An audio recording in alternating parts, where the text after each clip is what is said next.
13 on your sidelines. Your team, your turf. Witness high school football. The games, the grit, the glory. Jacob Seuss, 13 on your sidelines. Sponsored by Rant Insurance.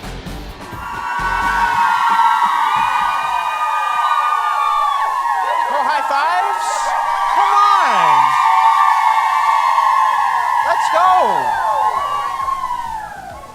Welcome into the best part of your week.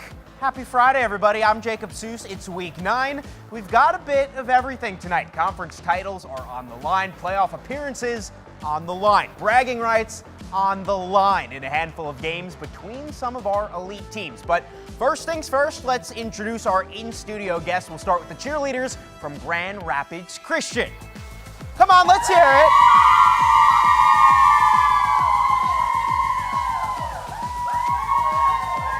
And we've got 2 teams in the house tonight. Kennewick Hills, what do you got for me?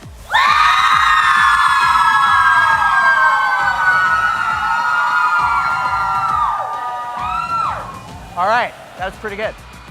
Let's get to the fun stuff now. Every year, conference champions are crowned, but it's not every day you get a chance to be your conference's first ever champion. 3 schools had that chance in the River Cities Alliance. Coopersville, Cedar Springs, and Lowell were all tied for first place coming into the evening. With the Broncos and Redhawks going head-to-head, it doesn't get any better than that. If Coopersville could beat Cedar Springs tonight, the title would be all theirs. The Redhawks would have to win and hope Lowell loses against Greenville. The stakes were high in tonight's 13 on your sidelines game of the week. Early first quarter, Coopersville quarterback Bo Harris, he was last week's MVP, in for the score. Take it 7-0 Broncos. Late first quarter, it's Harris again, buying time with his legs.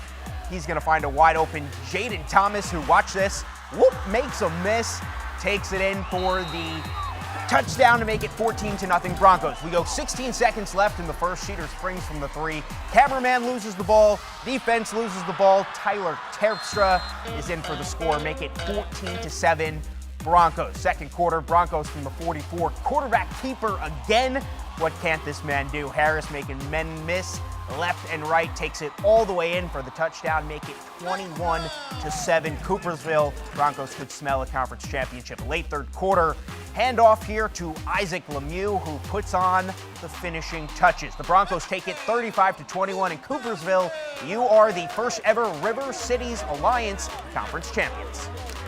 Yeah, I think our team right now, as you can tell, they're pretty sky high. So we're excited. We'll enjoy this one for 24 hours, and we'll get to work on Sunday once we get the pairing. But definitely some momentum, and like I tell them, we're a dangerous football team. We play with passion, and we play together. We did that tonight.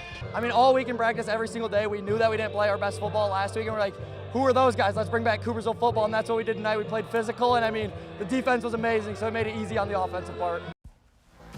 Meanwhile, in Lowell, the Red Arrows did do their job, taking down Greenville 55-41, but they didn't get the help they needed, so the Red Arrows finished second in the conference. The other conference title on the line tonight was the OK Silver Championship. Both Belding and Hopkins came into the evening with perfect 5-0 records in conference play, and it wound up they faced off to break that tie. Tonight was the 21st meeting between the Black Knights and the Vikings. Belding got the ground game going early and often. Cody Manley goes around the right end, breaking containment before going out at the 3-yard line. But no worries, TJ Smith would power it in on the very next play. 2-point conversion good. It was 8-0 Black Knights.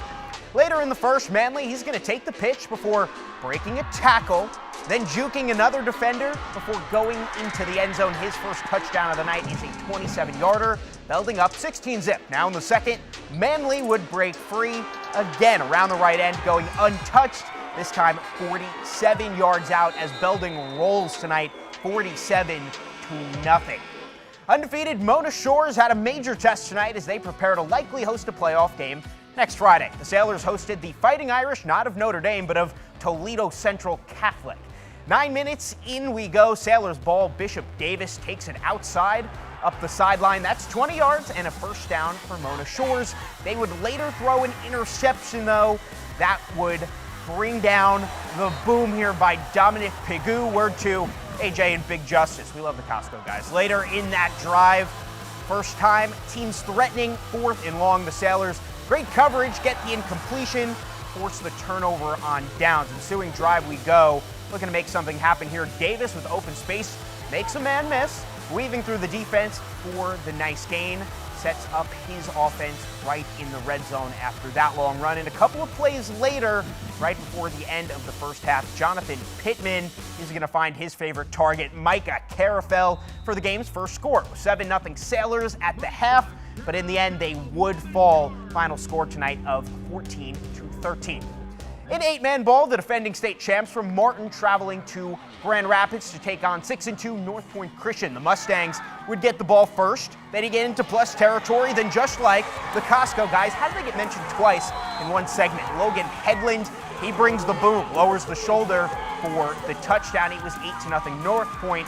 Then this became a defensive slugfest. Mustangs back in Martin territory, but the Clippers bring him down, get the ball back for the offense. Then Martin would get their offense to go to work. Third down, Gavin Myers keeps his own number, finds a hole, and he would get the first down to keep the drive alive. But later, one of the few passes from either offense in this game, deep shot picked by junior Benny Drum. Heck of a play there, gets in front of the defender, steals that ball away. The Mustangs took that 8-0 lead into the break, and then as soon as I left this game, the offense would decide to open up. Martin scored 22 second-half points to finish the regular season 8-1 and with a 22-20 victory. Also in non-conference action tonight, 6-2 Whitehall traveling to Portland to take on the undefeated Red Raiders. Portland's John Navarro looking for win number 201 in his career. Early in the third, the Raiders up 28-0 when Whitehall's Cam Thomas floats one to the left sideline.